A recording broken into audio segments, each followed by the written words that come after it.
आज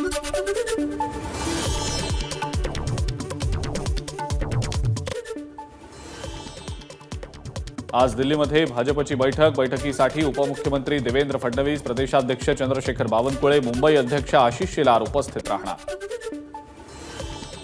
ओबीसी शिष्टमंडळ आज मुख्यमंत्री एकनाथ शिंदेंची भेट घेणार। मुख्यमंत्री एकनाथ शिंदे आंदोलकांचं म्हणणं ऐकून घेणार। मनोज जरांगेंच्या विरोधात फेसबुक पोस्ट, दोन समाजात तेढ निर्माण करण्याचा प्रयत्न, युवकाच्या विरोधात हिंगोली शहर पोलीस ठाण्यात गुन्हा दाखल। महाराष्ट्र पोलीस दलातल्या 17,000 पदांसाठी 17,76,256 अर्ज, कारागृह विभागातील 1,800 पदांसाठी 3,72,000हून अधिक अर्ज। 19 जूनपासून भरती प्रक्रिया सुरू होणार। रायगड जिल्ह्यात 422 पोलीस पदांसाठी 31,063 अर्ज दाखल। भरती प्रक्रिया 21 जूनपासून नेहुली इथल्या क्रीडा संकुलामध्ये पार पडणार। कोल्हापूर पोलीस दलातल्या शिपाई पदाच्या 154 आणि पोलीस चालक पदाच्या 59 जागांसाठी 19 ते 25 जून दरम्यान भरती प्रक्रिया राबवली जाणार। पोलीस मुख्यालयाजवळच्या पोलीस परेड ग्राउंडवर भरती प्रक्रिया होणार। धाराशिव जिल्ह्यामध्ये पोलीस शिपायांच्या 99 तर चालक पदाच्या 44 जागांसाठी भरती होणार। पोलीस भरतीसाठी जास्तीत जास्त उमेदवारांनी उपस्थित राहण्याचं पोलीस अधीक्षक अतुल कुलकर्णी यांचं आवाहन। वाशिम जिल्ह्यातल्या पोलीस दलात 68 रिक्त जागांसाठी एकूण 4,175 अर्ज। 19 जूनला होणार मैदानी चाचणी।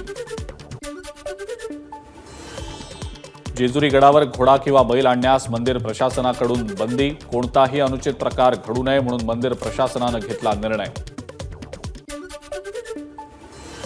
सांगली शहराला पाणी पुरवठा करणारी मुख्य पाईपलाईन फुटली। आज दिवसभर सांगली शहराचा पाणी पुरवठा पूर्णपणे बंद राहणार।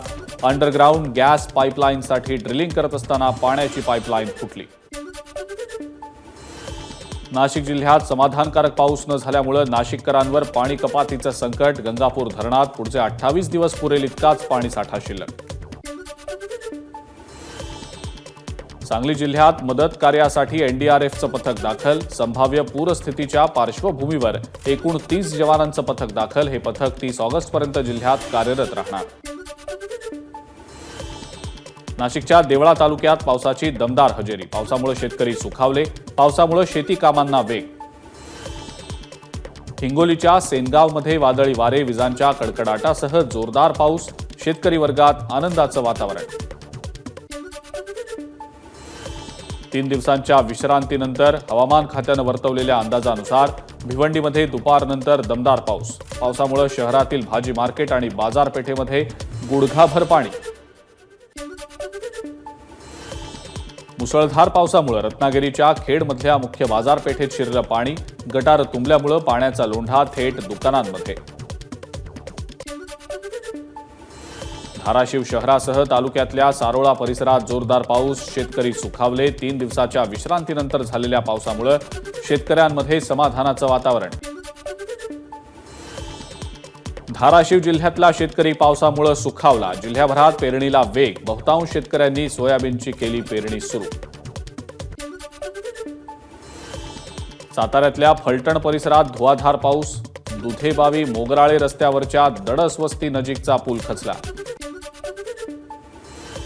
यवतमाळमध्येही पावसाची दमदार हजेरी। दमदार पाऊस पडल्यामुळे कापूस लागवडीला वेग।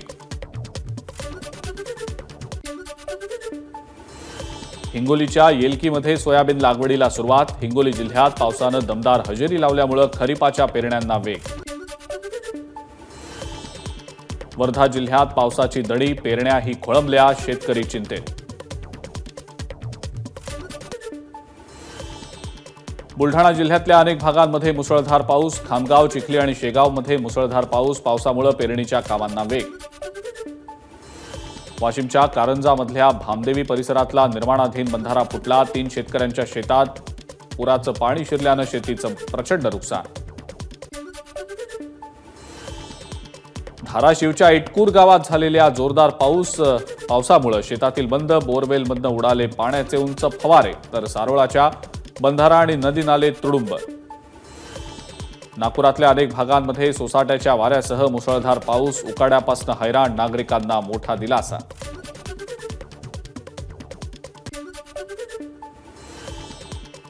रायगडमध्ये एबीपी माझाच्या बातमीचा इम्पॅक्ट. 24 तासात दरड हटवण्याचं काम सुरू.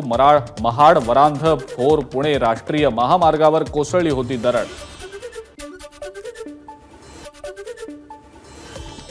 भंडाऱ्यात वादळी वाऱ्यासह जोरदार पाऊस. तुमसर तालुक्यातल्या गराबखेडा इथं वीज पडल्यानं 2 बैलांचा मृत्यू. सांगलीतल्या आटपाडी तालुक्यातल्या पश्चिम भागात ढगफुटी सदृश पाऊस. आंबे बनमळा इथं झाडाला बांधलेली जनावरं पाण्यामध्ये बुडताना शेतकऱ्यानं वाचवली.